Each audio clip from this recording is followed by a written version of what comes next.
Hello, hello, hello! Welcome to Synergetic Games. My name is Natalie, and today we are going to be we're going to be reading Harry Potter and the Philosopher's Stone. Normally we do something on this channel called, we have a reward.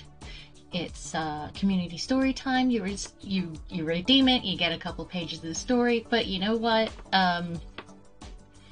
Recently I've been doing a lot of overtime at work, so I feel like Sunday evenings, I've already got plans in the evenings, and I feel like on Sundays, since I've got the time, I'll just do a nice sort of chill stream, where we just read a little bit of the community's chosen story.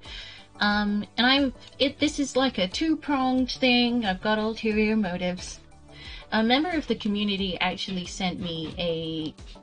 has actually sent me a new book to read, and we should hopefully be getting that sometime soon. So,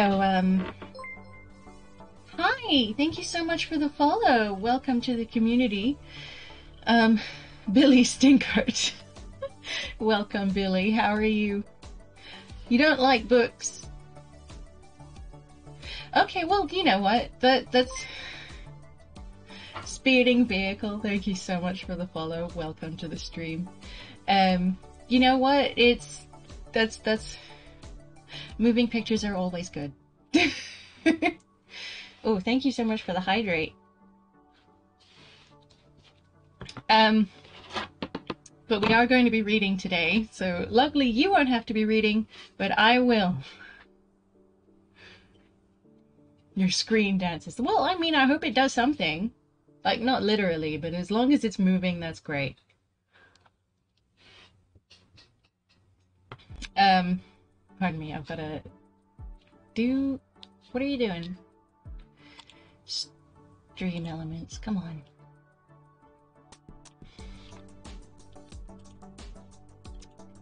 Pardon me, I've got to, I haven't played PictoChat, no. What is it? It sounds like, well, it sounds like a drawing game, that's for sure. What is it? I get to draw something and you guys guess what it is, or something like that? I feel like that's what it is. Pardon me, I've got to reset a few things. You may have noticed my follower goal. But thank you so much for the follows, you guys. I do appreciate it, especially, you know, so soon into the stream. I appreciate it so much. Yeah, so thank you for the hype. But yes, I'm hoping to start a new book soon with the community. I will announce it when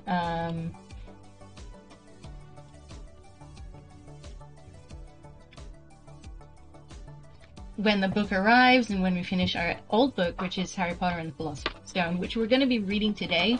I don't think we'll be finishing it. It is going to be a shorter stream than usual. Normally my streams are like 2 to 3 hours, but I don't expect this one will be nearly as long.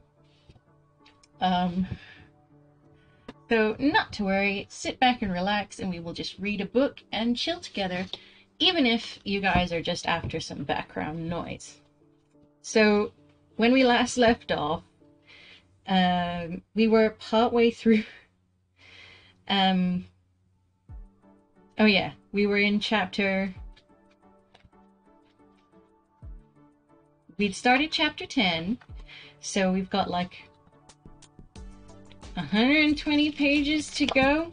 We're a little bit more than halfway through the book, so that's good to know.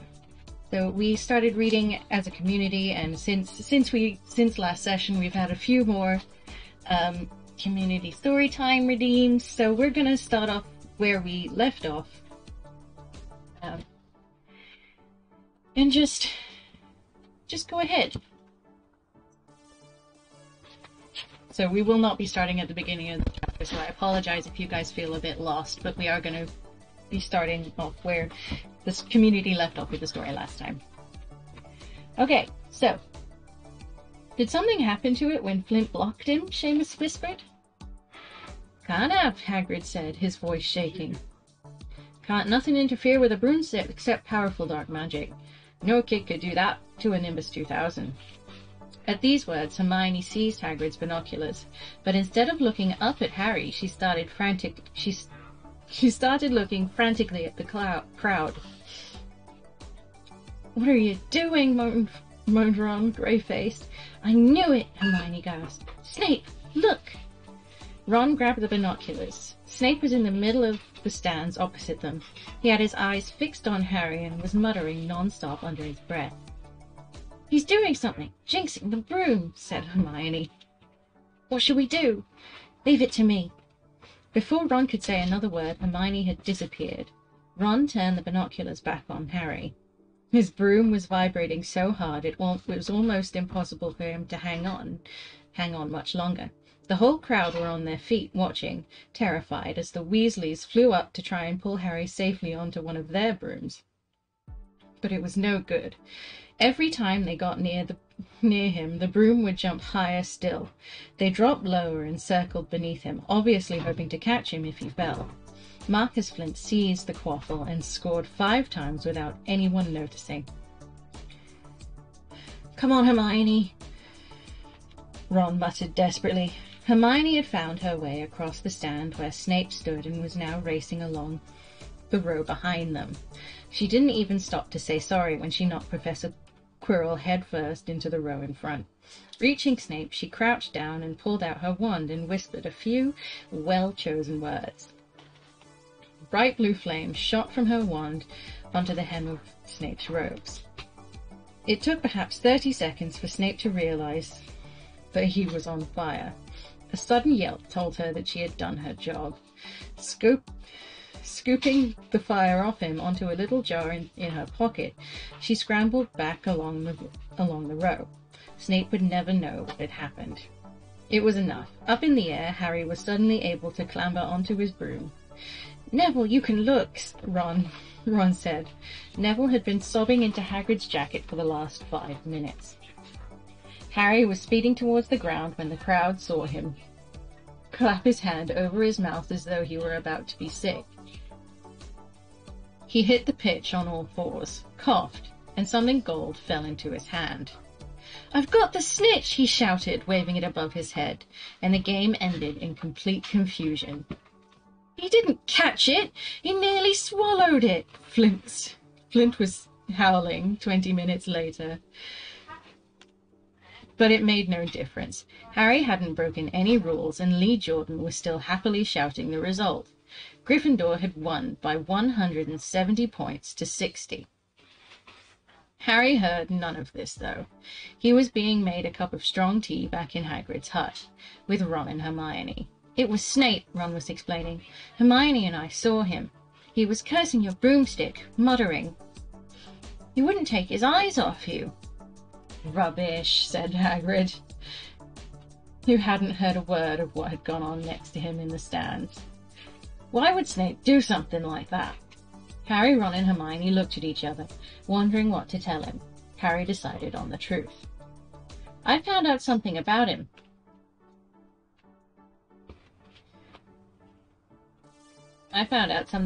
He told Hagrid.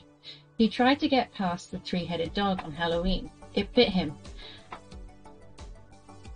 We think he was trying to steal whatever it's guarding. Hagrid dropped his teapot. How do you know about Fluffy? He said. Fluffy? Yeah, he's mine. I bought him off a Greek chappie I met in the pub last year. I lent him to Dumbledore to guard the... Yes, said Harry eagerly. Now don't ask me any more, said Hagrid gruffly. That's top secret, that is. But Snape's trying to steal it. Rubbish, said Hagrid again. Snape's our Hogwarts teacher. He wouldn't do nothing of the sort.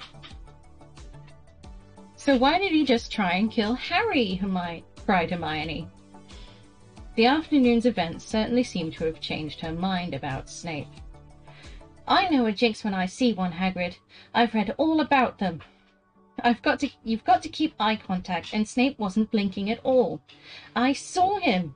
I'm telling you, you're wrong, said Hagrid hotly. I don't know why Harry's room acted like that, but Snape wouldn't try and kill a student. Now listen to me, all three of you. You're meddling things that don't concern you. It's dangerous. You forget that dog, and you forget what it's guarding. That's between Professor and Nicholas Flamel. Ha! Said Harry. So there's someone called Nicholas Flamel involved, is there? Hagrid looked furious with himself. Chapter 12. The Mirror of Erised. Christmas was coming. One morning in mid-December, Hogwarts woke to find itself covered in several feet of snow. The lake froze solid, and the Weasley twins were punished for bewitching several snowballs so that they followed Quirrell around, bouncing off the back of his turban. The few owls that managed to battle their way through the stormy sky to deliver post had to be nursed back to health by Hagrid before they could fly off again. No one could wait for the holidays to start. While the Gryffindor common room and the Great Hall had roaring fires, the draughty corridors had become icy and a bitter wind rattled the windows in the classrooms. Worst of all were Professor Snape's classes down in the dungeons, where their breath rose in mist before them, and they kept as close as possible to their hot cauldrons.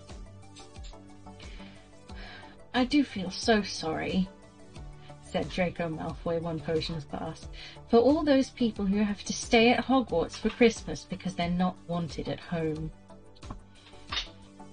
He was looking over at Harry as he spoke. Crabbe and Goyle chuckled.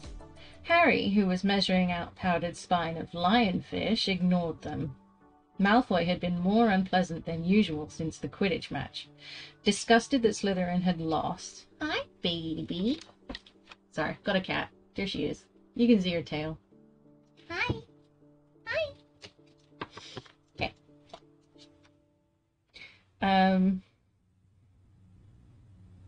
Since the Quidditch match, disgusted that Slytherin had lost, he had tried to get everyone laughing at how a wide-mouthed tree frog would be replacing Harry as Seeker next. Then he'd realized that nobody found this funny, because they were all so impressed at the way Harry had managed to stay on his fucking broomstick. So Malfoy, jealous and angry, had gone back to taunting Harry about having no proper family. It was true that Harry wasn't going back to Privet Drive for Christmas. Professor McGonagall had come around the week before, making a list of students who would be staying for the holidays, and Harry had signed up at once. He didn't feel sorry for himself at all. This would probably be the best Christmas he'd ever had. Ron and his brothers were staying too, because Mr. and Mrs. Weasley were going to Romania to visit Charlie. When they left the dungeons at the end of the potions, they found a large fir tree blocking the corridor ahead. Two enormous feet sticking out the bottom, and a loud puffing sound told them that Hagrid was behind it. Hi, Hagrid. Want any help? Ron asked, sticking his head through the branches. Nah, I'm all right, thanks, Ron. Would you mind moving it out of the way? Came Malfoy's cold drawl from behind them. Are you trying to earn some extra money, Weasley? Hoping to be gameskeeping yourself when you leave Hogwarts, I suppose. That hut of Hagrid's must seem like a palace compared to what your family's used to. Ron dived at Malfoy just as Snape came up the stairs. Weasley! Ron let go of the front of Malfoy's robes. He was provoked, Professor Snape, said Hagrid, sticking his huge fairy face out from behind the tree. Malfoy was insulting his family. Be that as it may, fighting is against Hogwarts rules, Hagrid, said Snape silkily. 5 points from Gryffindor, Weasley, and be grateful it isn't more. Move along, all of you. Malfoy, Crabbe, and Goyle pushed roughly past the tree, scattering needles everywhere and smirking. I'll get him, said Ron, grinding his teeth at Malfoy's back. One of these days I'll get him.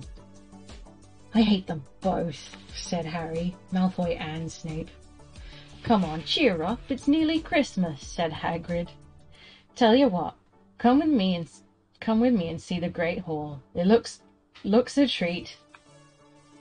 So Harry, Ron and Hermione followed Hagrid and his tree off to the Great Hall, where Professor McGonagall and Professor Flitwick were busy with the Christmas decorations. Ah, Hagrid, the last tree. Put it in the far corner, would you? The hall looked spectacular. Festoons of holly and mistletoe hung all around the walls, and no fewer than 12 towering Christmas trees stood around the room, some sparkling with tiny icicles, some glittering with hundreds of candles. How many days have you got until your holidays? Hagrid asked. Just one, said Hermione. And that reminds me.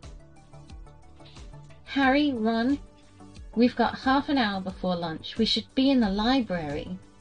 Oh yeah, you're right, said Ron, tearing his eyes away from Professor Flitwick, who had golden bubbles blossoming out of his wand and was trailing them over the branches of the new tree. The library, said Hagrid, following them out of the hall. Just before the holidays. Bit keen, aren't you? Oh, we're not working, Harry told him brightly. Ever since you mentioned Nicholas Flamel, we've been trying to find out who he is. You what? Hagrid looked shocked. Listen here. I've told you. Drop it. It's nothing to you what that dog's garden. We just want to know who Nicholas Flamel is, that's all, said Hermione. Unless you'd like to tell us and save us the trouble, Harry added. We must have been through hundreds of books already and we can't find him anywhere. Just give us a hint. I know I've read his name somewhere. I'm saying nothing, said Hagrid flatly. Just have to find out for ourselves then, said Ron. And they left Hagrid looking disgruntled and hurried off to the library. They had indeed been searching books for Nicholas Flamel's name ever since Hagrid let it slip, because how else were they going to find out what Snape was trying to steal? The trouble was, it was very hard to know where to begin, not knowing what Nicholas Flamel might have done to get himself into a book. It wasn't in Great Wizards of the 20th Century or notable magic names of our time. He was missing too from important modern magical discoveries and a study of recent developments in wizardry. And then, of course, there was the sheer size of the library. Tens of thousands of books, thousands of shelves, hundreds of narrow rows. Hermione took out a list of subjects and titles she had decided to search while Ron strode off down a row of books and started pulling them off the shelves at random. Harry wandered over to the restricted section. He'd been wondering for a while if Flamel wasn't somewhere in there. Unfortunately, you needed a specially signed note from one of the teachers to look in any of the restricted books, and he knew he'd never get one. These were the books containing powerful dark magic never taught at Hogwarts, and only read by all the students studying advanced defense against the dark arts. What are you looking for, boy? Nothing, said Harry. Madam Pince, the librarian, bandaged a feather duster at him. You'd better get off then. Go on, out!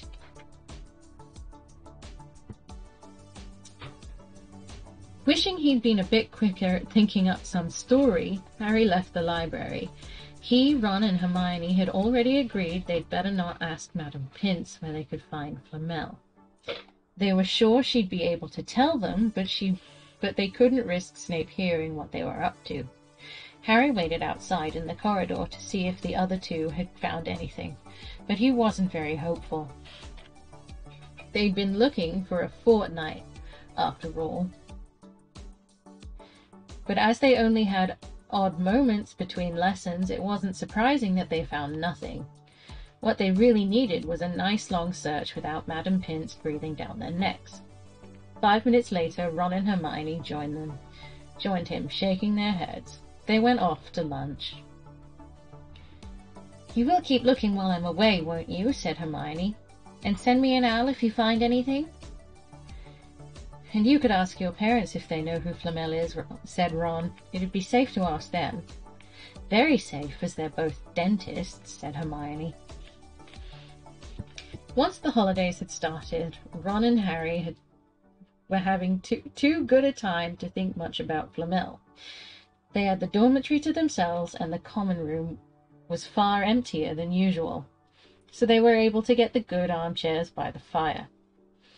They sat by the hour, eating anything they could spear on a toasting fork, bread, crumpets, marshmallows, and plotting ways of getting Malfoy expelled, which were fun to talk about even if they wouldn't work.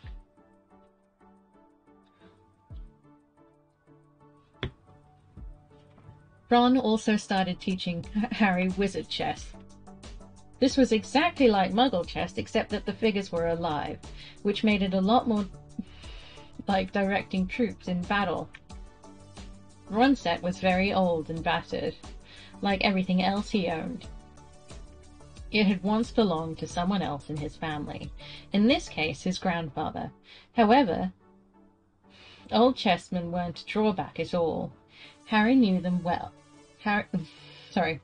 them so well, he never had trouble getting them to do what he wanted. Harry played with the chessmen Seamus Finnegan had lent him, and they didn't trust him at all. He wasn't a very good player yet, and they kept shouting different bits of advice at him, which was confusing. Don't send me there. Can't you see his knight? Send him. We can afford to lose him. On Christmas Eve, Harry went to bed looking forward to the next day, for the food and the fun, but not expecting any presents at all. When he woke early the next morning, however, the first thing he saw was a small pile of packages at the foot of his bed. "Happy Christmas," said Ron sleepily. "Happy Christmas," said Ron sleepily, as Harry scrambled out of his bed and pulled on his dressing gown. "You too," said Harry. "Will you look at this? I've got some presents." "What did you expect? Turnips?" said Ron, turning to his own pile, which was a lot bigger than Harry's. Harry picked up the top parcel. It was wrapped in thick brown paper, and scrawled across it was, "To Harry, from Hagrid." Inside was a roughly cut wooden flute. Hagrid had obviously whittled it himself. Harry blew it. It sounded like an owl. A second, very small parcel contained a note. "We received your message and enclosed your Christmas present from Uncle Vernon and Aunt Petunia." Sellotaped to a note was a 50-pence piece. "That's friendly," said Harry. Ron was fascinated with the 50-pence. "Weird," he said. "What a shape! Is this money?" "You can keep it," said Harry, laughing at how pleased Ron was. Hagrid and my aunt and uncle. So who sent this?" "I think I know who that one's from," said Ron, going a bit pink and pointing at the very lumpy parcel. "My mum. I told her you didn't expect any presents, and—" "Oh no," he groaned. "He made you a Weasley jumper." Harry had torn open the parcel and found a thick, hand-knitted sweater in emerald green and a large box of homemade fudge. "Every year she makes us a jumper," said Ron, unwrapping his own. "And mine's always maroon." "That's really nice of her," said Harry, trying the fudge, which was very tasty. His next present also contained sweets, a large box of chocolate frogs from Hermione. This left only one parcel. Harry picked it up and felt it. It was very light. He unwrapped it. Something fluid and silvery grey went slithering to the floor, where it lay in gleaming folds. Ron gasped. "I've heard of those," he said in a hushed voice, dropping the box of every flavour beans he'd got from Hermione. "If that's what I think it is, they're really rare and really valuable. What is it?" Harry picked up the shining silvery cloth off the floor. It was strange to the touch, like water woven into material. "It's an invisible cloak," said Ron. "It's an invisibility cloak." Invisible cloak. I do apologise.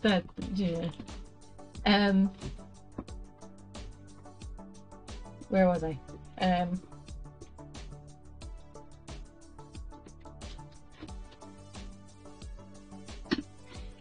Really rare and really valuable.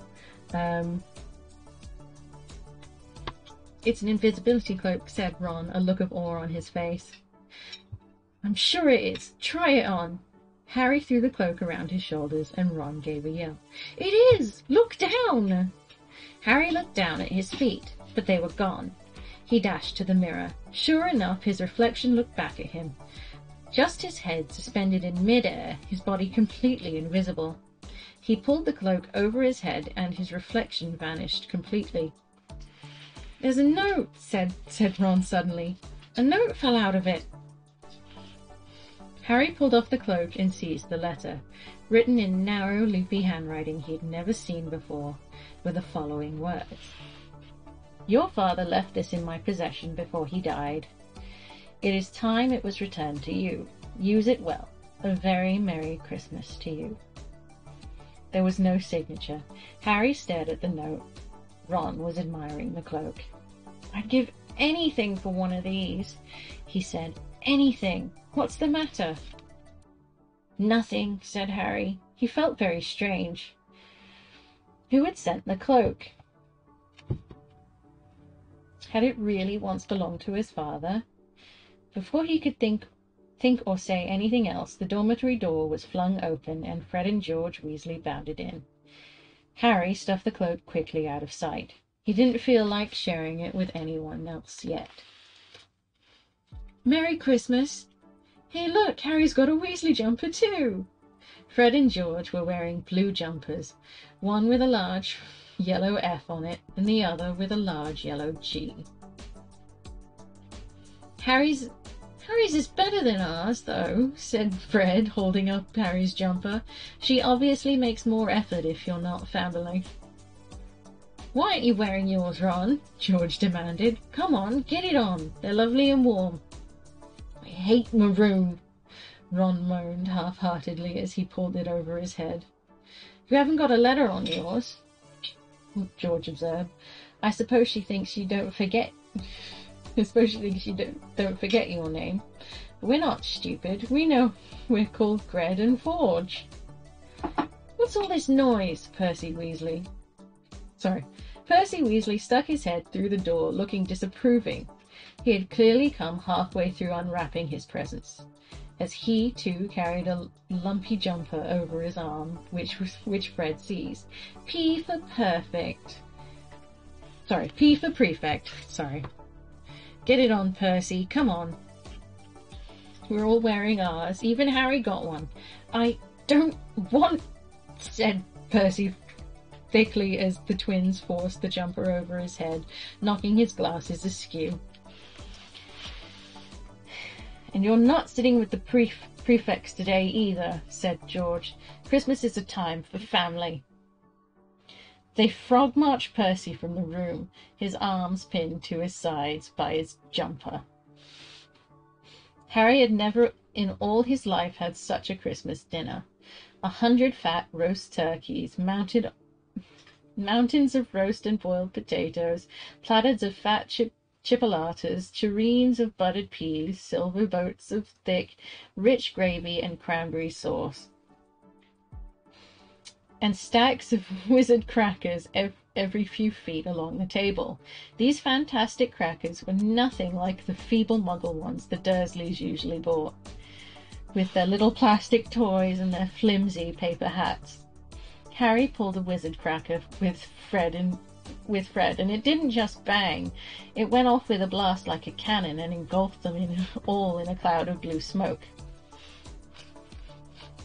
While from the inside exploded a rear admiral's hat and several live white mice. Up on the high table, Dumbledore had swapped his pointy wizard's hat for a flowered bonnet, and was chuckling merrily at a joke Professor Flitwick had just read him. Flaming Christmas puddings followed the turkey. Percy nearly broke his teeth on a silver sickle embedded in his slice. Harry watched Hagrid getting redder and redder in the face as he called for more wine, finally kissing Professor McGonagall on the cheek, who, to Harry's amazement, giggled and blushed, her top hat lopsided. When Harry finally left the table, he was laden down with a stack of things out of the crackers, including a pack of non-explodable luminous balloons, a grow-your-own warts kit, and his own new wizard's chess set. The white mice had disappeared, and Harry had a nasty feeling they were going to end up as Mrs. Norris's Christmas dinner.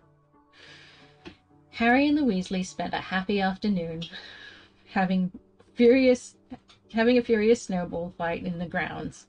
Then, cold and wet and gasping for breath, they returned to the fire in the Gryffindor common room, where Harry broke in his new chess set by losing spectacularly to Ron.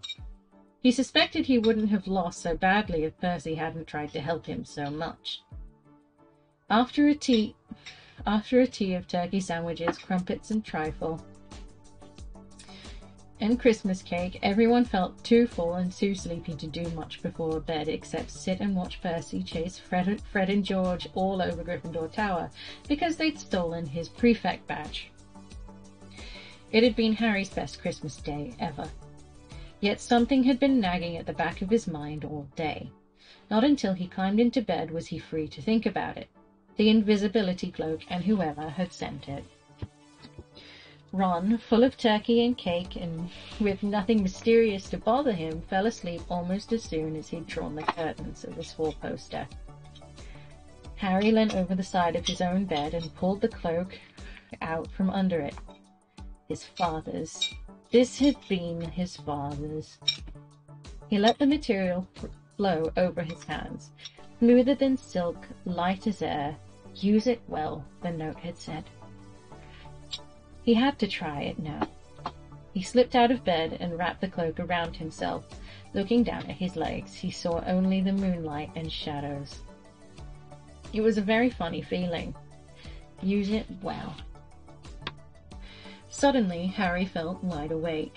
The whole of Hogwarts was open to him in this cloak. Excitement flooded through him as he stood there in the dark and silence. He could go anywhere in this, anywhere, and Filch would never know. Ron grunted in his sleep. Should Harry wake him? Something held him back. His father's cloak. He felt that this time, the first time, he wanted to use it alone. He crept out of the dormitory, down the stairs, across the common room, and climbed through the portrait hall. "Who's there?" squawked the fat lady. Harry said nothing.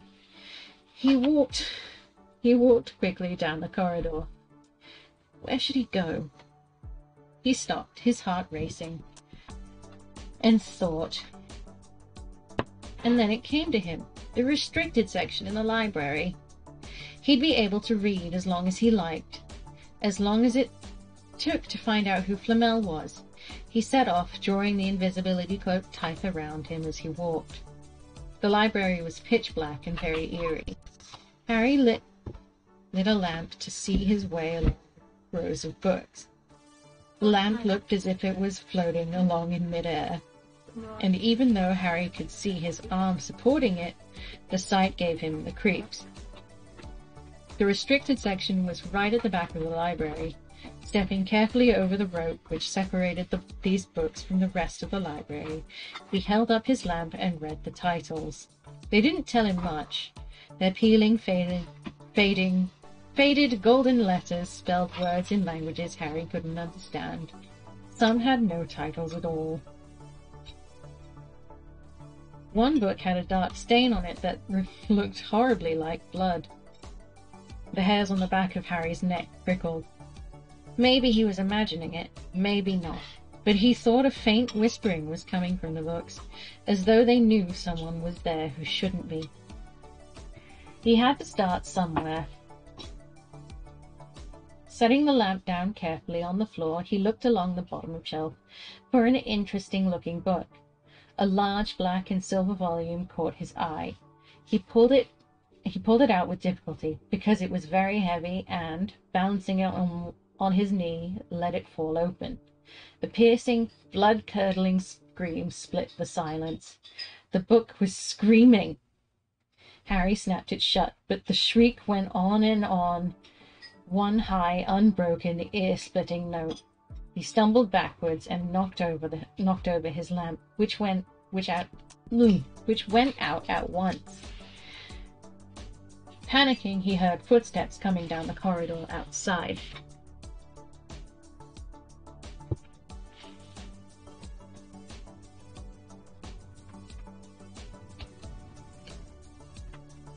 Stuffing the shrieking book back on the shelf, he ran for it. He passed Filch almost in the doorway. Filch's pale, wild eyes looked straight through him, and Harry slipped under Filch's outstretched arm and streaked off up the corridor, the book shriek still ringing in his ears. He came to a sudden halt in front of a tall suit of armor. He had been so busy getting away from the library, he hadn't paid attention to where he was going. Perhaps because it was dark, he didn't recognize where he was at all. There was a suit of armor near the kitchens, he knew, but he must be 5 floors above there.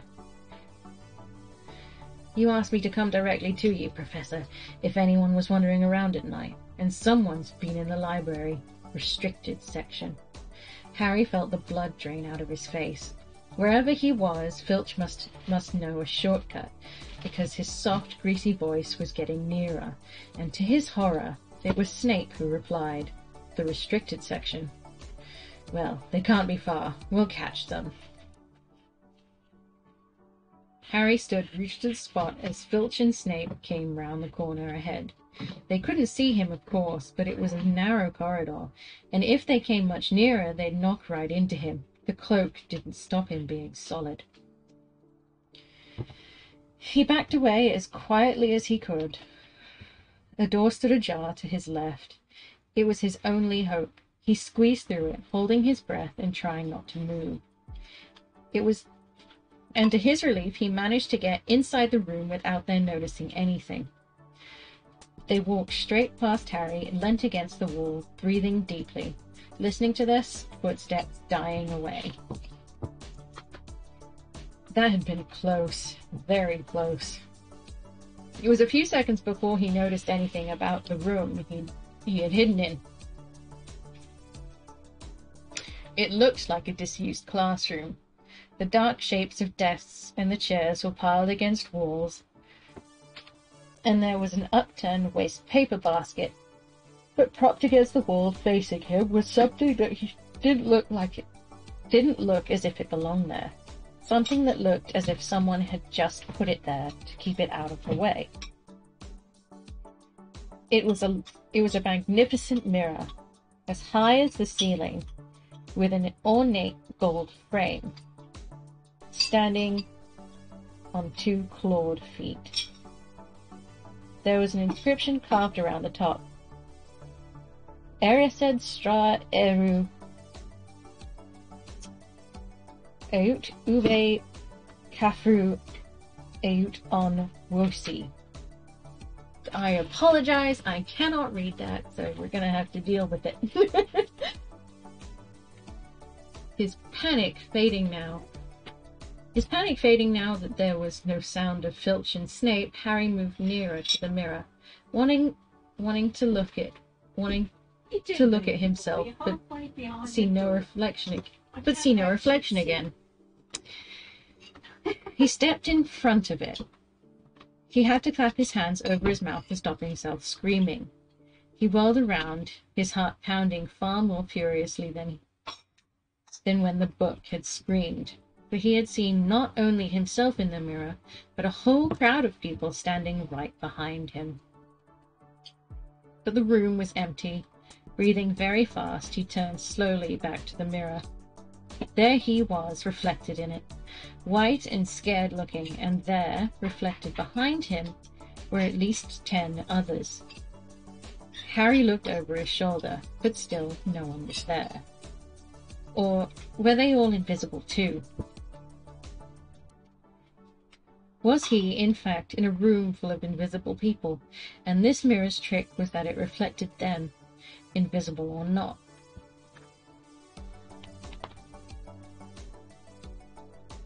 He looked in the mirror again. A woman standing right behind his reflection was smiling at him and waving. He reached out a hand and felt the air behind him. If she was really there, he'd touch her. Their reflections were so close together. but he felt only the air. She and the others existed only in the mirror. She was a very pretty woman.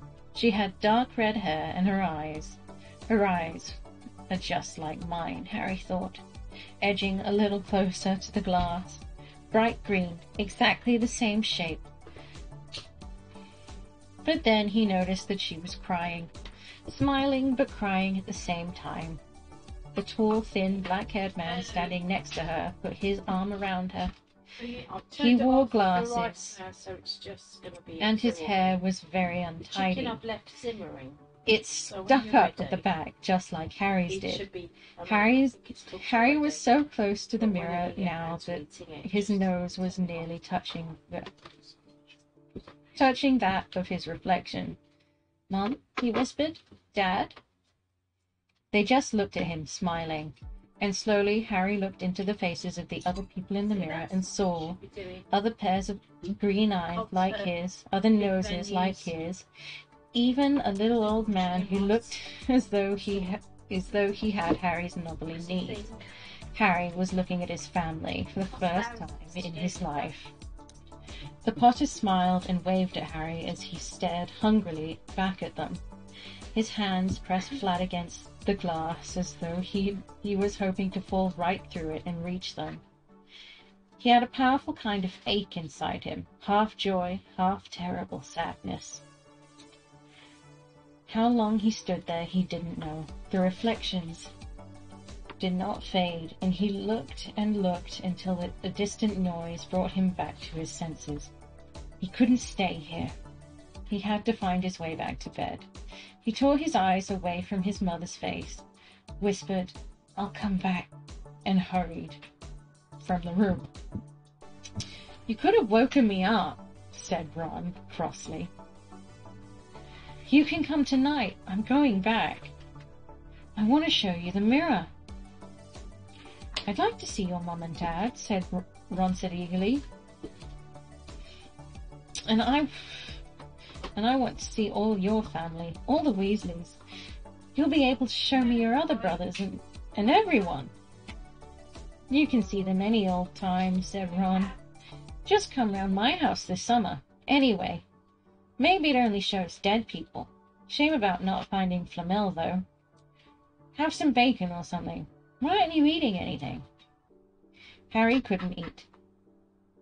He had seen his parents and would be seeing them again tonight. He had almost forgotten about Flamel. It didn't seem very important anymore. Who cared what the three-headed dog was guarding? What did it matter if Snape stole it, really? "Are you all right?" said Ron. "You look odd." What Harry feared most was that he might not be able to find the mirror again.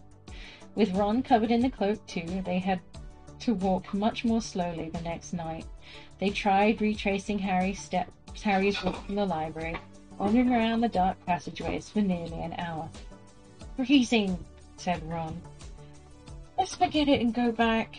"No," Harry hissed. "I know it's here somewhere." They passed the ghost of a tall witch gliding in the opposite direction, but saw no one else. Just as Ron was starting to moan that his feet were dead with cold, Harry spotted the suit of armor. "It's here! Just here! Yes!" They pushed the door open. Harry dropped the cloak from around his shoulders and ran to the mirror. There they were, his mother and father, beaming at the sight of him. "See?" Harry whispered. "I can't see anything. Look at them all. There's loads of them. I can only see you."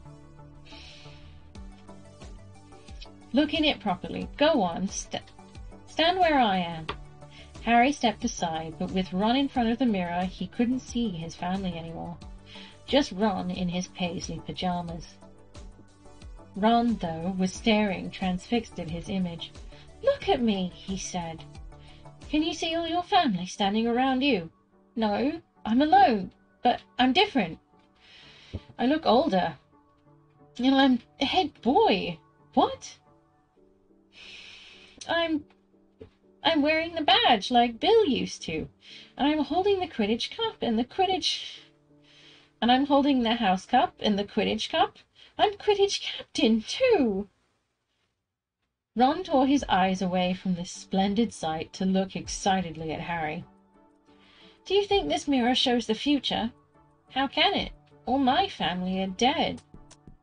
Let me have another look. You had it all to yourself last night. Give me a bit more time. You're only holding the Quidditch cup. What's interesting about that? I want to see my parents. Don't push me. A sudden noise outside the corridor put an end to their discussion. They hadn't realized how loudly they'd been talking. Quick! Ron threw the cloak back over them as the luminous eyes of Mrs. Norris came around the door. Ron and Harry stood quite still, both thinking the same thing. Did the cloak work on cats? After what seemed an age, she turned and left. This isn't safe. She might have gone for Filch. I bet she heard us. Come on. Ron pulled Harry out of the room. The snow still hadn't melted the next morning. Want to play chess, Harry? Said Ron. No. Why don't we go down and visit Hagrid? No, you go. I know what you're thinking about, Harry. That mirror. Don't go back tonight. Why not? I don't know. I've just got a bad feeling about it. And anyway, you've had too many close shaves already. Filch, Snape, and Mrs. Norris are wandering around. So what if they can't see you? What if they walk into you? What if you knock something over? You sound like Hermione. I'm serious, Harry. Don't go. But Harry only had one thought in his head, which was to get back in front of the mirror, and Ron wasn't going to stop him. That third night he found his way more quickly than before. He was walking so fast he knew he was making more noise than was wise, but he didn't meet anyone.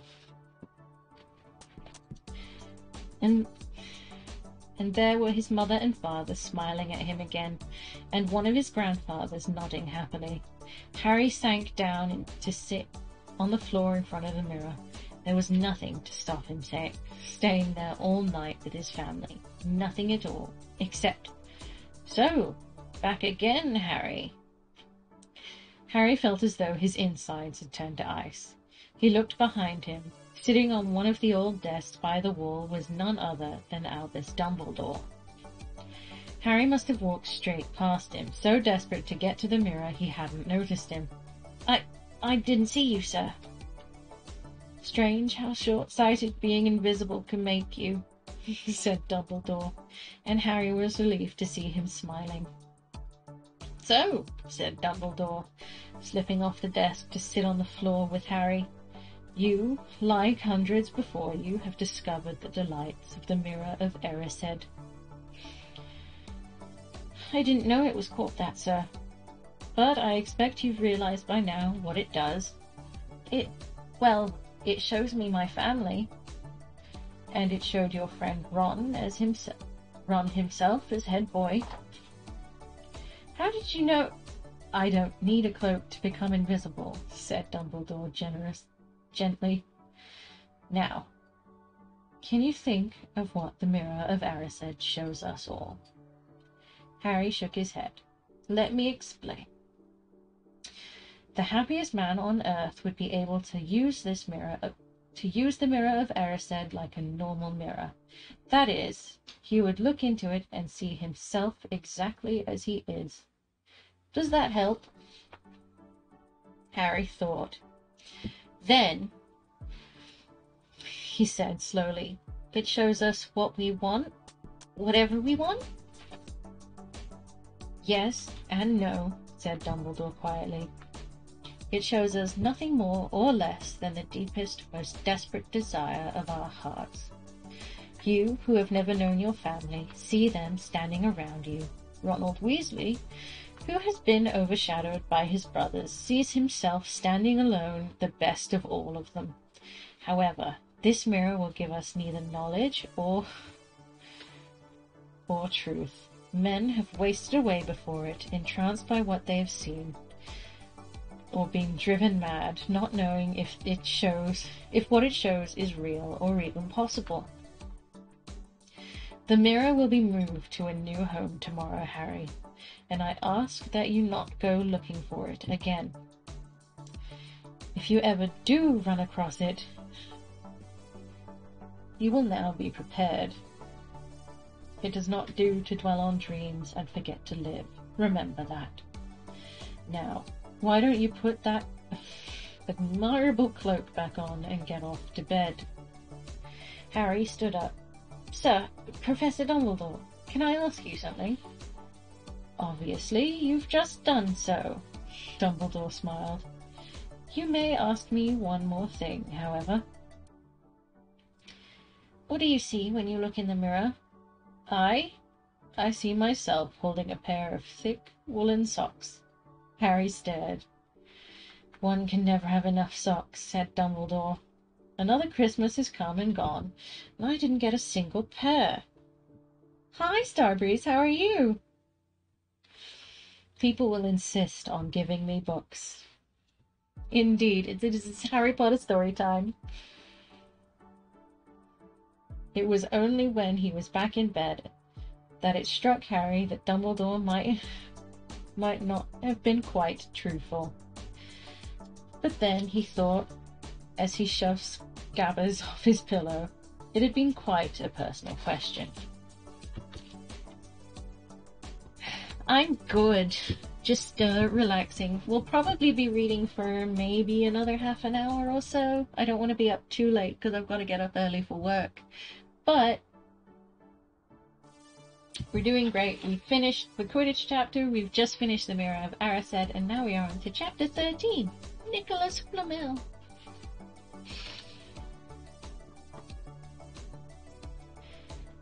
How's your day been? Tell me all of your secrets.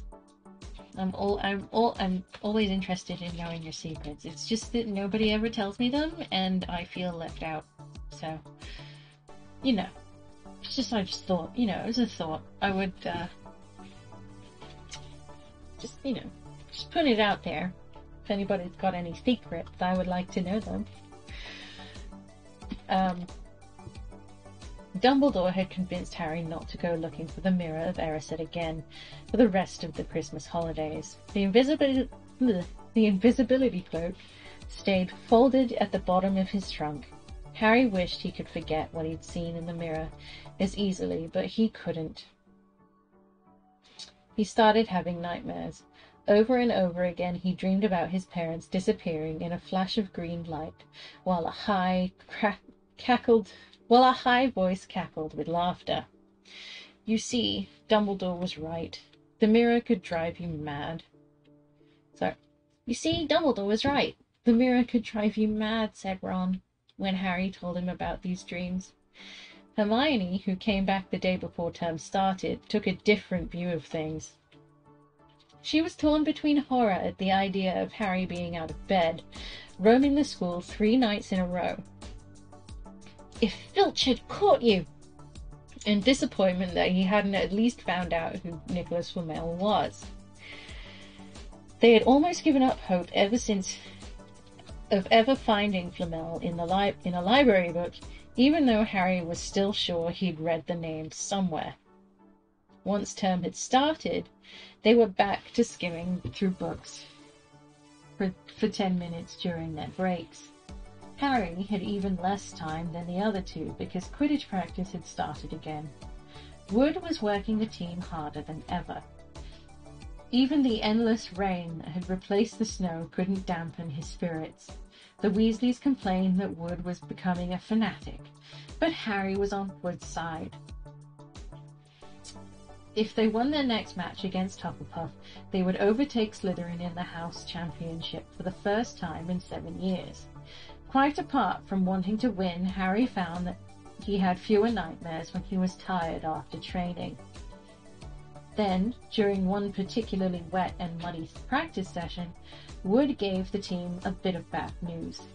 He just got very angry with the Weasleys, who kept dive-bombing each other and pretending to fall off their brooms. "You will stop messing around," he yelled. "That's exactly the sort of thing that'll lose us the match. Snape's refereeing this time, and he'll be looking for any excuse to knock points off Gryffindor." I'd love to share my secrets. They're so tedious, you feel embarrassed to talk about. No, seriously, like, my days are pretty boring too. I don't have much interesting going on, let's be real here. But, you know, I'm always interested to hear what you guys are doing with your day. Like, it's half the reason I enjoy streaming, is talking to you guys and finding out what's up. I tell you about my days, but I'm pretty sure my days are more dull than yours. Like, the most exciting things that happened to me is lately I've just been playing Subnautica in my own time, and it's a time. But honestly, it's a survival game, so it's a lot of hunting around for stuff. I like your days too, or I would if you would be willing to talk about them. Of course, you don't have to, you're not obligated at all, but if you ever need to talk, I am here for that, and so is the community.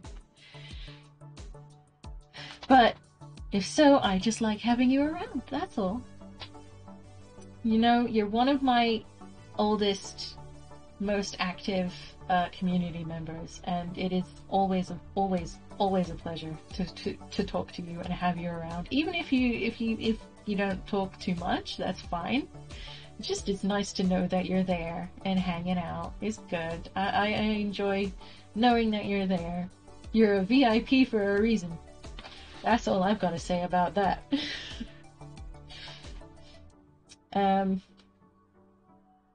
Where was I? Tired after training. Okay, here we are. I was on the wrong page entirely. Be looking for any excuse to knock points off Gryffindor. George Weasley really did fall off his broom at these words. "Snape's refereeing," he spluttered through a mouthful of mud. "When's he ever refereed a Quidditch match? He's not going to be fair if we might overtake Slytherin." The rest of the team landed next to George to complain too. "It's not my fault," said Wood. "We've just got to make sure we play a clean game, so Snape hasn't got any excuse to pick on us." Aw, no, sweet. Bless you. You're kind, and you're pleasant to be around. I love talking to you, and it just makes me super happy to. Oh, I see, you found the new channel emotes. Yeah, we got a bit of an upgrade from Twitch, so you guys have access to more of the emotes that I got for the channel, and you've got like one standard one because like, I needed something for tier 3, so you guys have a pretty generic one going for you as well. So the tier 1 subscribers do actually have more emotes to go around, and the ones that you have access to, so please do enjoy them. I was so excited when that happened, because I had so many waiting in the wings for various, like, I had to reach a few benchmarks, but I haven't been able to do so for a while. So it made me super happy to find that I could finally share all of the emotes that I've got for the channel with you guys at last. So do take joy in those while you have them. And for those of you who are unaware, we've also got some bit channel emotes, so you can spend some bits, get yourself an exclusive emote. Yeah, that's right, that's them. Hi, Gray, how you been? Them's the ones. I think I failed to mention it yesterday, but yeah, you guys have all of those to look forward to. Tier 2 and Tier 3 have a couple more that you don't quite have yet. You've been here since the invisibility cloak. The invisible cloak. Nice. But yeah, no, I'm super happy that I've been able to give you guys those emotes and stuff. Might have to get one extra one commissioned or something, just to... Maybe I'll get a lull, but don't have a lull, really. Maybe we'll just keep that one. That sounds solid. I like it, kind of, whatever. Anyway. It's not my fault, blah, blah, blah.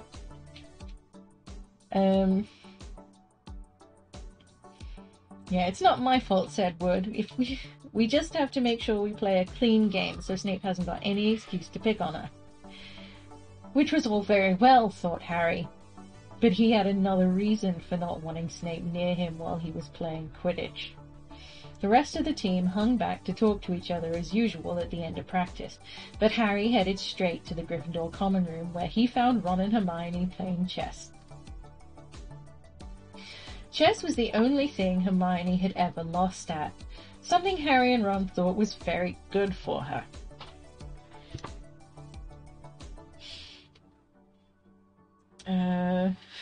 Everybody needs to lose now and again. Let's be real.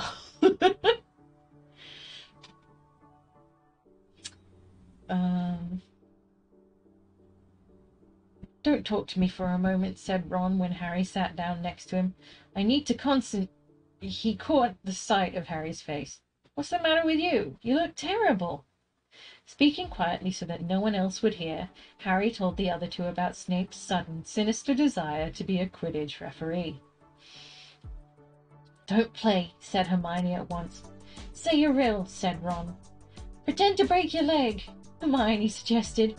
Really break your leg, said Ron. I can't, said Harry. There isn't a reserve seeker. If I back out, Gryffindor can't play at all. At that moment, Neville toppled into the common room. How he had managed to climb through the portrait hole was anyone's guess, because his legs had been stuck together with what they recognized at once as the leg locker curse.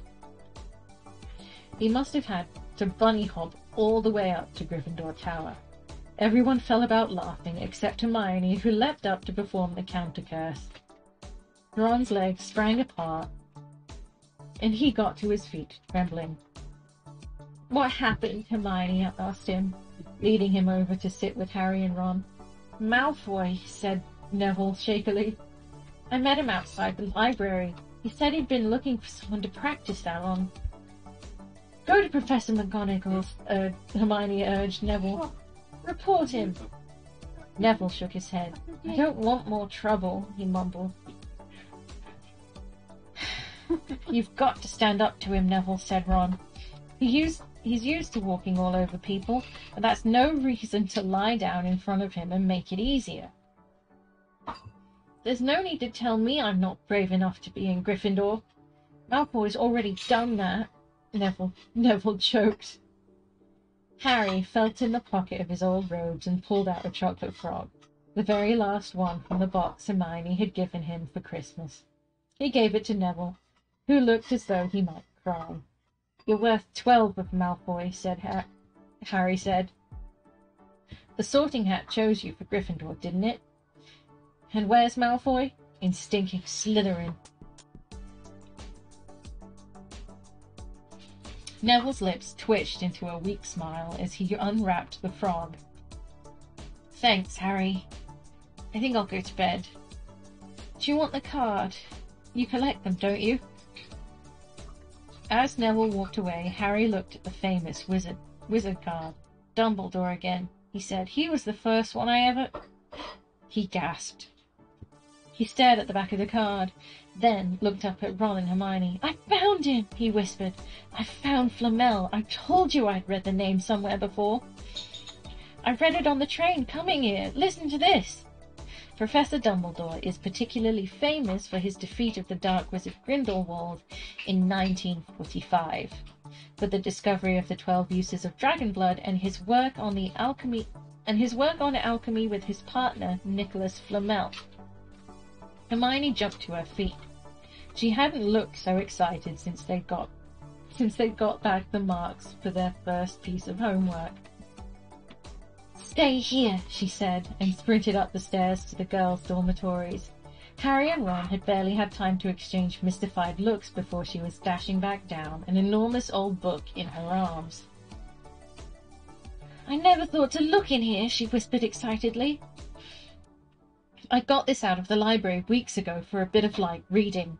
"Light?" said Ron, but Hermione told him to be quiet until she looked something up, and started flicking frantically through the pages, muttering to herself.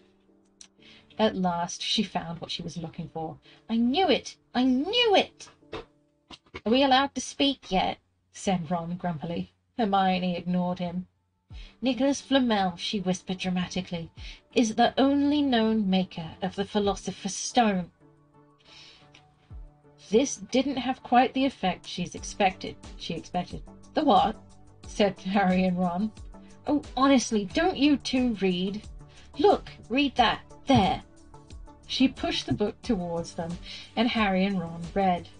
"The ancient study of alchemy is concerned with making the Philosopher's Stone, a legendary substance with astonishing powers. The stone will transform any metal into pure gold. It also produces the elixir of life, which will make the drinker immortal. There have been many reports of the Philosopher's Stone over the centuries, but the only stone currently in existence belongs to Mr. Nicholas Flamel, the noted alchemist and opera lover. Mr. Flamel, who celebrated his 665th birthday last year, enjoys a quiet life in Devon with his wife, Perennial, 658. I aspire to have Hermione's reading habits. So do I. Let's be real. I'd love to be an information sponge. I'm not quite there. I can retain some information, just a lot of it gets squeezed out by stuff that's just not important.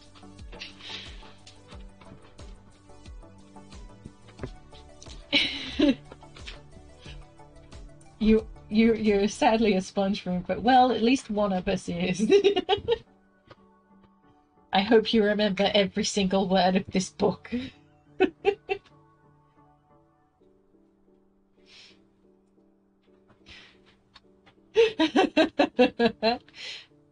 Well, I don't have Audible. I use my mom's account, actually. She's got quite a few books that are good to listen to. It's a Finnish-speaking grimoire of data. Not book Ex Machinas.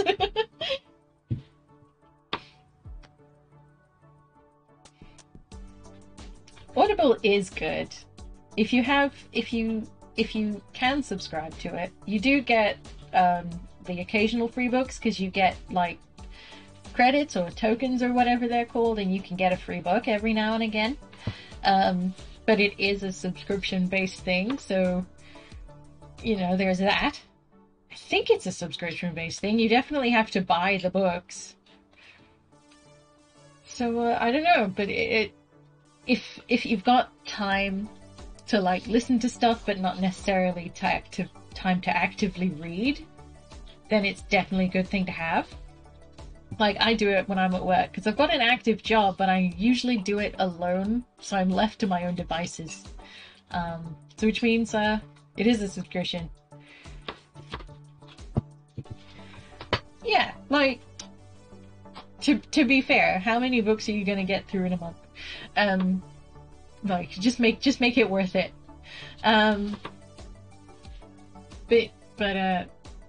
Basically, yeah, if you've got the time, or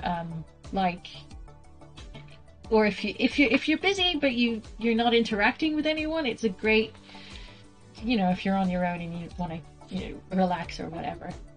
Audible's great to have, and anything sort of similar doesn't have to be Audible, but I'm sure there are other services like that somewhere. But it is worth having. I honestly don't know how much the subscription fee is, but again, probably worth having. "See," said Hermione when Harry and Ron finished, "the dog must be guarding Flamel's Philosopher's Stone. I bet he asked Dumbledore to keep it safe for him because they're friends, and he knew someone was after it. That's why he wanted the stone moved out of Gringotts." A stone that makes gold and stops you ever dying, said Harry. No wonder Snape's after it. Everyone would want it. The Philosopher's Stone, roll credits. End of book. We're done here. Mystery solved. Harry Potter becomes immortal. And never dies.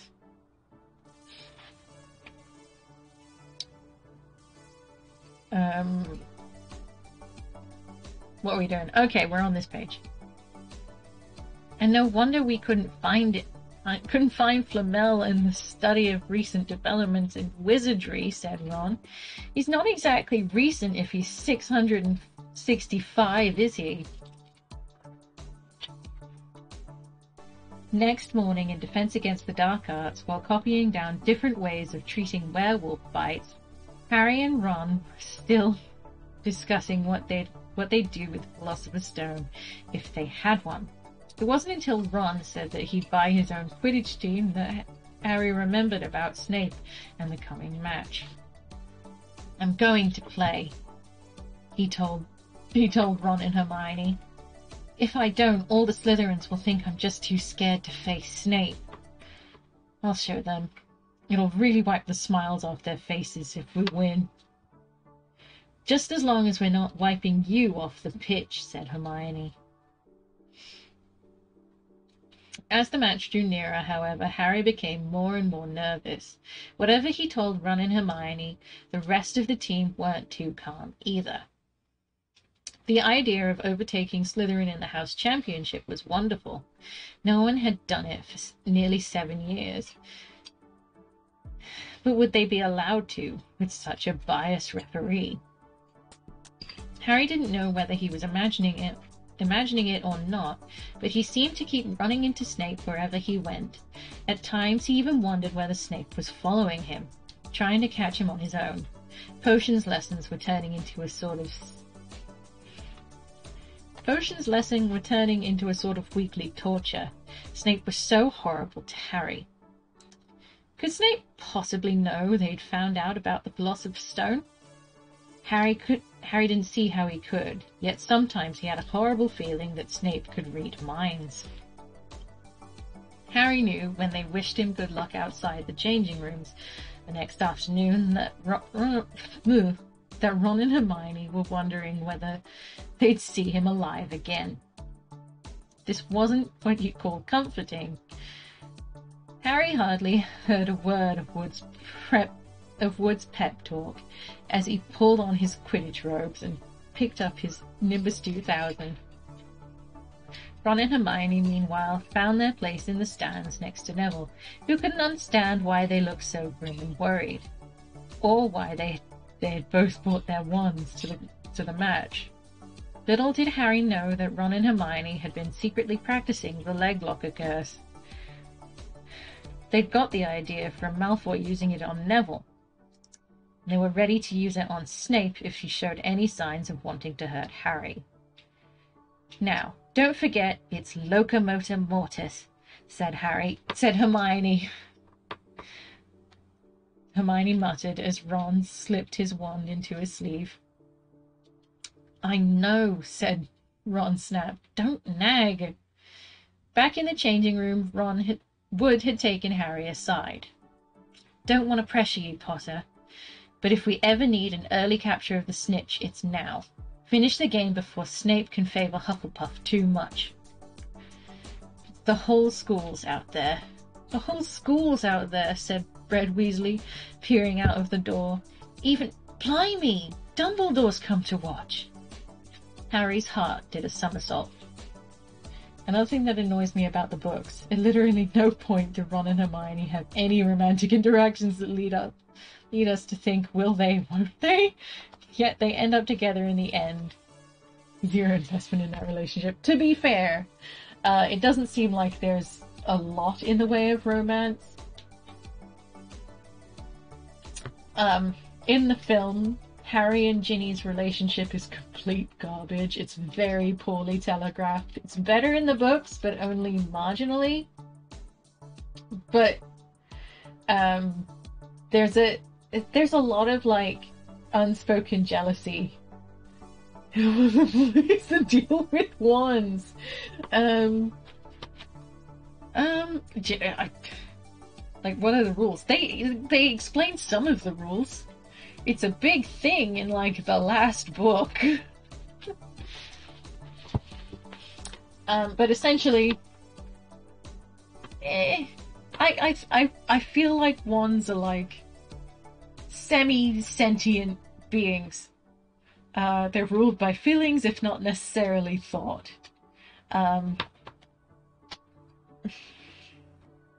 Yeah, there do appear to be zero rules.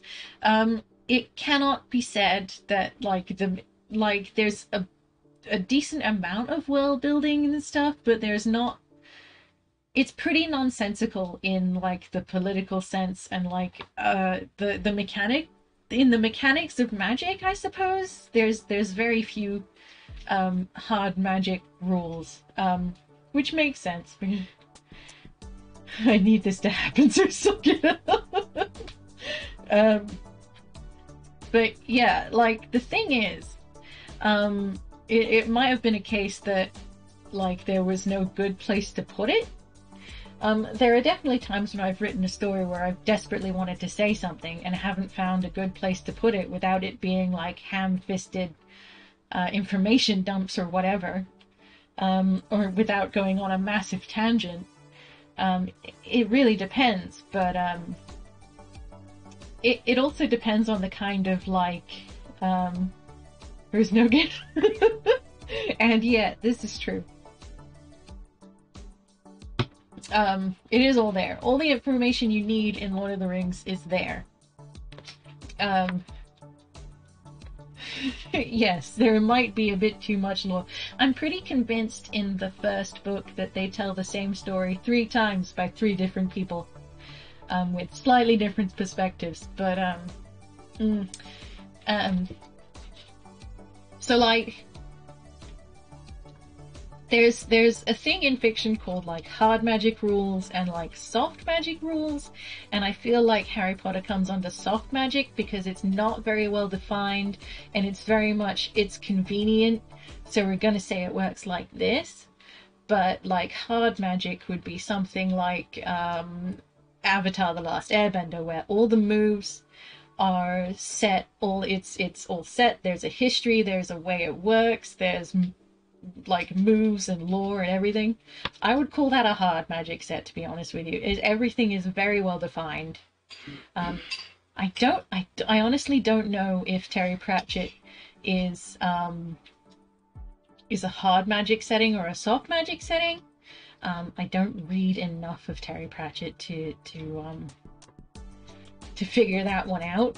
I'm leaning towards soft because there's a lot of weird stuff in Terry Pratchett books, but it's like there are times when in certain worlds and stuff where magic either does or does not have clearly defined rules, and when it doesn't, it's soft magic. And I feel like Harry Potter is by and large soft magic. Soft magic rules. There we go. It's a bit of a pain, because I swear to God, some of the stuff that they come out with does not make any sort of sense. Like, politically especially, but that's got nothing to do with magic. But, I don't know, like, as far as I know, like, the only consistent rule, and I say consistent because I'm not entirely sure it's consistent, I'm pretty sure it's been contradicted at least once in the books, is that you can't, like, conjure food. But they can conjure water, which is technically food. I don't know, it's a whole thing. Like how Hermione knows how to counter curse but can't recognize counter charms even though they're going to be incredibly similar. Well, yeah, they would be incredibly similar, so that it would be easy to mistake one for the other, in my opinion. And she's like 11 at this point, so I don't think it's that far-fetched that she'd be, mistaken, sadly. Like, if they're that similar, you can make mistakes. It knows as much as the teachers.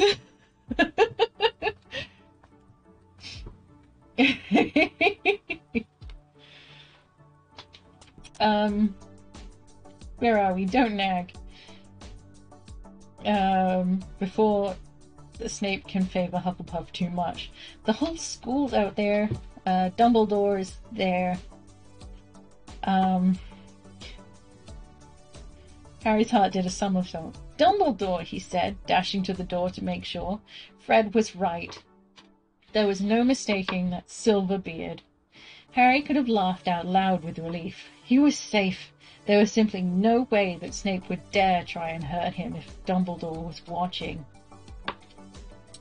Perhaps that was why Snape was looking so angry as the teams marched onto the pitch. Something that Ron noticed too. "I've never seen Snape look so mean," he told Hermione. "Look, they're off! Ouch!" Someone had poked Ron in the back of the head. It was Malfoy. "Oh, sorry, Weasley, I didn't see you there." Malfoy grinned broadly at Crabbe and Goyle. "Wonder how long Potter's going to stay on his broom this time. Anyone want to bet? What about you, Weasley?" Ron didn't answer.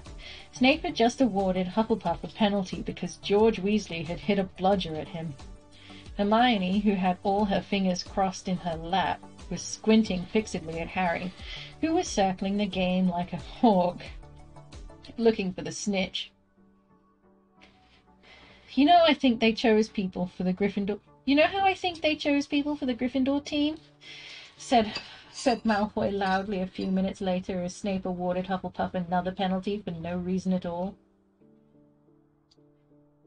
"It's the people they feel sorry for. See, there's Potter, who's got no parents. Then there's the Weasleys, who've got no money.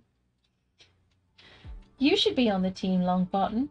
Longbottom, you've got no brains." Neville went bright red, but turned in his seat to face Malfoy. "I'm worth 12 of you, Malfoy," he stammered. Malfoy, Crabbe and Goyle howled with laughter, but Ron, still not daring to take his eyes off the game, said, "You tell him, Neville." "Longbottom, if brains were gold, you'd be poorer than Weasley, and that's saying something." Because, Snape is muttering something that looks like a jinx as opposed to, well, that looks like a counter-jinx. She would absolutely be the kind of person who would recognize the difference. So, yeah, you'd think, but again, she's 11.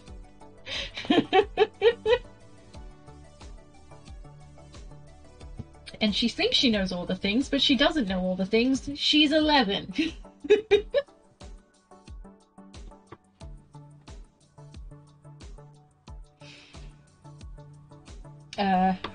Ron's nerves were already stretched to the breaking point with anxiety about Harry. "I'm warning you, Malfoy. One more word." "Ron," said Hermione suddenly. "Harry! What? Where?" Harry had suddenly gone into a spectacular dive, which drew gasps and cheers from the crowd. Hermione stood, her crossed fingers in her mouth. "What? Okay, that's the thing Hermione did," as Harry streaked towards the ground like a bullet. "You're in luck, Weasley. Potter's obviously spotted some money on the ground," said Malfoy. Ron snapped. Before Malfoy knew what was happening, Ron was on top of him, wrestling him to the ground. Neville hesitated, then clambered over the back of his seat to help. "Come on, Harry!" Hermione screamed, leaping onto her seat to watch as Harry sped straight at Snape. She didn't even notice Malfoy and Ron rolling around under her seat, or the scuffles and yelps coming from the world of fists that was Neville, Crabbe, and Goyle. Up in the air, Snape turned on his broomstick just in time to see something scarlet shoot past him, missing him by inches. Next second, Harry had pulled out of the dive, his arms raised in triumph, the snitch clasped in his hand. The stands erupted. It had to be a record. No one could ever remember the snitch being caught so quickly. Ron, where are you? The game's over! Harry won! We've won! Gryffindor are in the lead!" shrieked Hermione, dancing up and down on her seat and hugging Parvati Patil in the row in front. Harry jumped off his broom. a foot off the ground. He couldn't believe it. He'd done it. The game was over. It barely lasted 5 minutes. As the Gryffindors came spilling onto the pitch, he saw Snape land nearby, white-faced and tight-lipped. Then Harry felt a hand on his shoulder and looked up into Dumbledore's smiling face. "Well done," said Dumbledore quietly, so that only Harry could hear. "Nice to see you haven't been brooding over that mirror." "Been keeping busy. Excellent." Snape spat bitterly on the ground. Just don't spit. That's gross. Just don't do it. Stop it. Harry left the changing room alone some time later to take his Nimbus 2000 back to the broom shed. He couldn't ever remember feeling happier. He'd really done something to be proud of now. No one could say he was just a famous name anymore. The evening air had never smelled so sweet. He walked over the damp grass, reliving the last hour in his head, which was a happy blur. Gryffindors running to lift him onto their shoulders, Ron and Hermione in the distance jumping up and down, Ron cheering through a heavy nosebleed. Harry had reached the shed. He leant against the wooden door and looked up at Hogwarts, with its windows glowing red in the setting sun. Gryffindor in the lead. He'd done it. He'd shown Snape. And speaking of Snape, the hooded figure came swiftly down the front of the steps of the castle, clearly not wanting to be seen. It walked as fast as possible towards the Forbidden Forest. Harry's victory faded from his mind as he watched. He recognized the figure's prowling walk. Snape, sneaking into the forest while everyone else was at dinner. What was going on? Harry jumped back on his Nimbus 2000 and took off. Gliding silently over the castle, he saw Snape enter the forest at a run. He followed. The trees were so thick he couldn't even see where Snape had gone.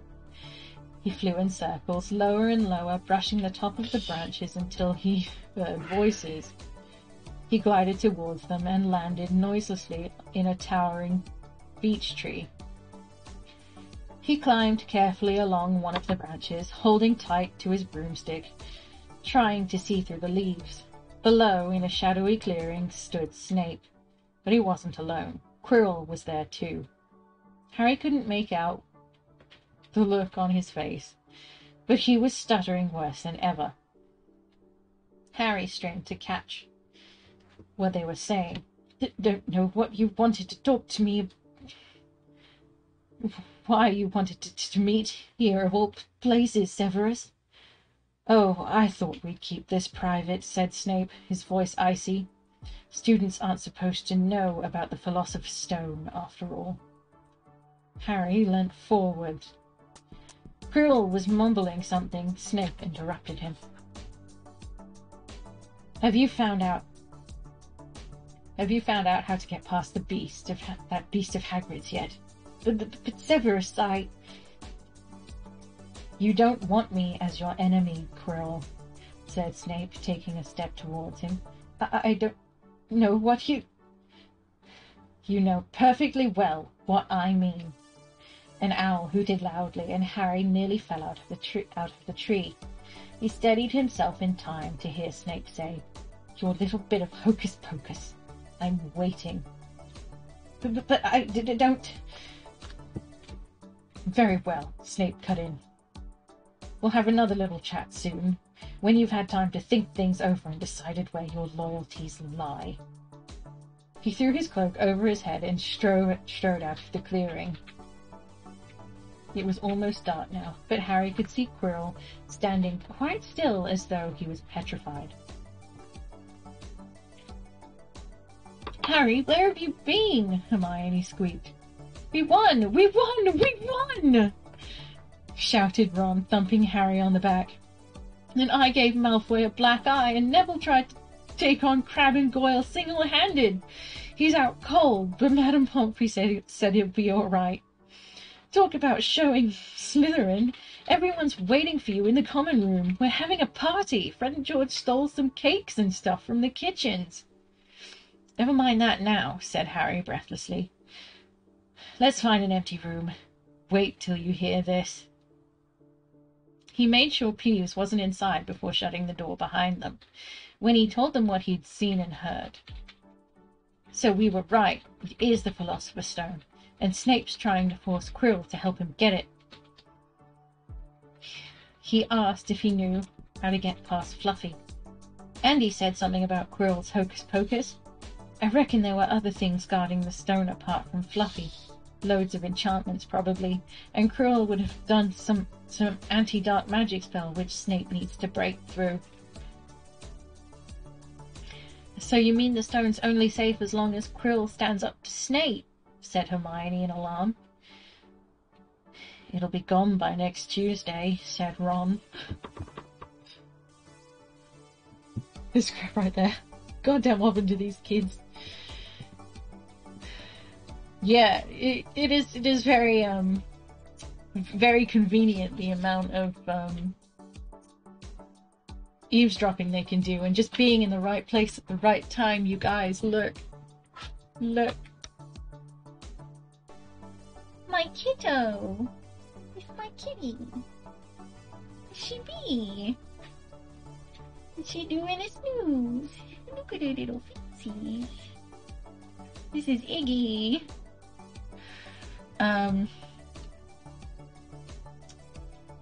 But that does kind of always happen on Scooby-Doo.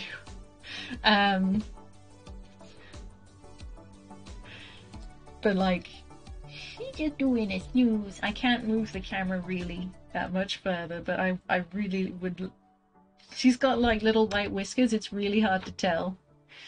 But she is. But I had to show you her. She was just kind of there, and it's rare we get a sight of Iggy. And I think the book is guilty of being in the right place at the right time, especially in the first one. But that's because a lot of the plot's not very character driven, which I think it is more or less in the later books. But this one is very like situation driven. I don't know. Ooh, chapter 14, the Norwegian Ridgeback. We won't do that tonight because my voice is getting sore. But I choose to think so, but again, they do often find themselves in the right place at the right time to overhear the right thing. Except in the 6th book, where Harry actively goes out of his way to stalk Malfoy. 6th book? Yeah, the 6th book. I love that one. It's Draco Malfoy and the paranoid boy who keeps stalking him. He never spots Harry.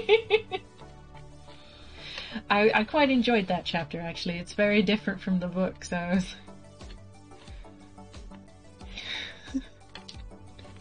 Apparently he does. Making you rich is like... If you're rich, you have no peripheral vision, because you can just pay people to look out for you. That's what bodyguards are for.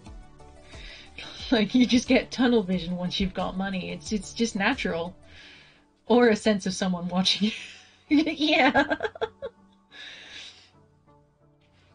I mean, to be fair, there are some very good instances of, like, Draco being very, very Slytherin-y and very cunning, in a sense. But only so insofar as, like, he's a massive coward, unfortunately. But